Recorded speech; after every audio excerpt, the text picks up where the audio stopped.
Ayaw ng mga didilis ng mga ganitong mga report at ganitong success ng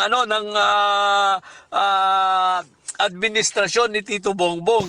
Ayan, magandang araw po sa inyo lahat. Ako po ay may papanood sa inyo at ito po ay laging sinasabi ni Alfred Guzman na iiyak na naman ang mga didilis dahil sa magagandang accomplishment ng ating Pangulo. Tama po ba? Hello guys, syempre nandito na naman tayo at eto, magpapayak tayo ngayon ng mga didilis sapagkat ayaw nila ito. Syempre, eto guys, yan. Okay, nakipagkasundo ang Pilipinas at napayagan, no? Inaprubahan ng Iran, okay? Na ang mga barko papuntang Pilipinas na may dalang langis, no?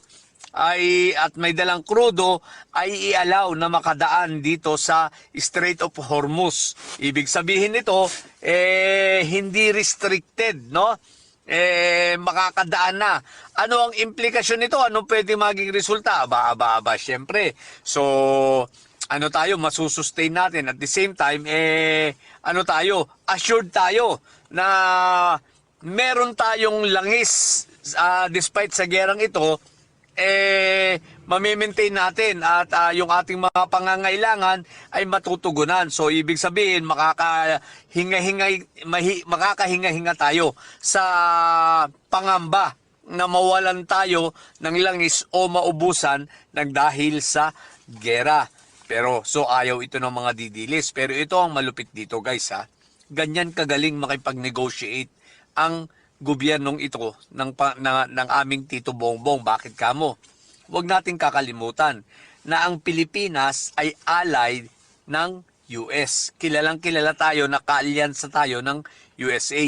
Pero kita mo naman, bagamat kaalyansa tayo, alyado tayo ng US, kita mo naman, ang Iran, pinayagan tayo. Ibig sabihin, meron tayong magandang relasyon sa Iran. Bagamat tayo ay kilalang kaalyado ng kalaban nila. So ganyan kagaling makipag-negotiate ang aming Tito Bongbong. So anong ibig sabihin pa nito?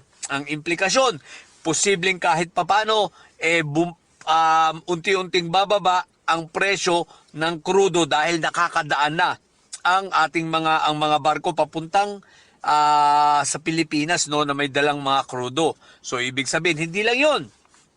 Ito rin ay hudyat at ito rin ay nagbibigay ng safe passage. When you say safe passage, walang pangamba na sila ay i-missile, walang pangamba na bombahin ang kanilang kargo, no? Walang pangamba at safety ang ating mga kababayan ng mga seafarers sapagkat majority po ng mga empleyado ng mga barkong yan na nagbabiyahe ng langis going to from there sa Iran going here, no, dito sa area na yan sa Iran, diyan sa dumada sa Strait of Hormuz, yung mga seafarers na yan, karamihan diyan ay mga Pilipino. So ibig sabihin, safe yung ating mga kababayan, safe na yung ating mga kababayan. Masusuplayan tayo ng krudo at langis, hindi tayo maso-short, wala tayong pangamba na mauubusan, kundi lagi tayong may stock. At the same time, may tsansa na bumaba ang presyo ng krudo sa kabila ng gerang nagaganap. At higit sa lahat, kita mo, hindi tayo itinuring na kaaway ng Iran, bagamat tayo ay kaalyado ng US. O diba, mga didilis, iiyak nyo na yan. Ayaw ng mga didilis ng mga ganitong mga report at ganitong success ng administrasyon ni Tito Bongbong. Galit na galit ang mga didilis diyan, syempre. Asa na yung mga fake na lang issue sa Davao? What the heck? Lang isang in-order, dumating iba, bawal na gamot. Napagre-raid ang hinayupak na yan. So yun lang. So good news ito ha. Congratulations. Ang galing mo talaga, Tito Bongbong. Pinaiyak mo naman ang mga didilis. Okay? Sa mga bobong didilis dyan na may sayad na nyo, ang tatay nyo ay karton, tatay nyo pa ay preso. Tapos, ang inday sayad nyo ay bobo.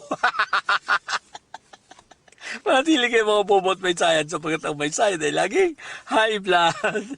Bye! Ayan, at napanood po ninyo ang mga sinabi ni Alfred Guzman kung saan po ay talagang wala naman po masama siguro doon sa sinabi ni Kuya Alfred at may katotohanan naman talaga.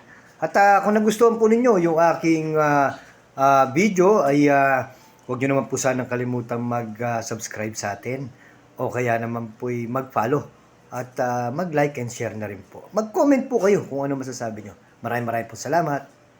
Bye!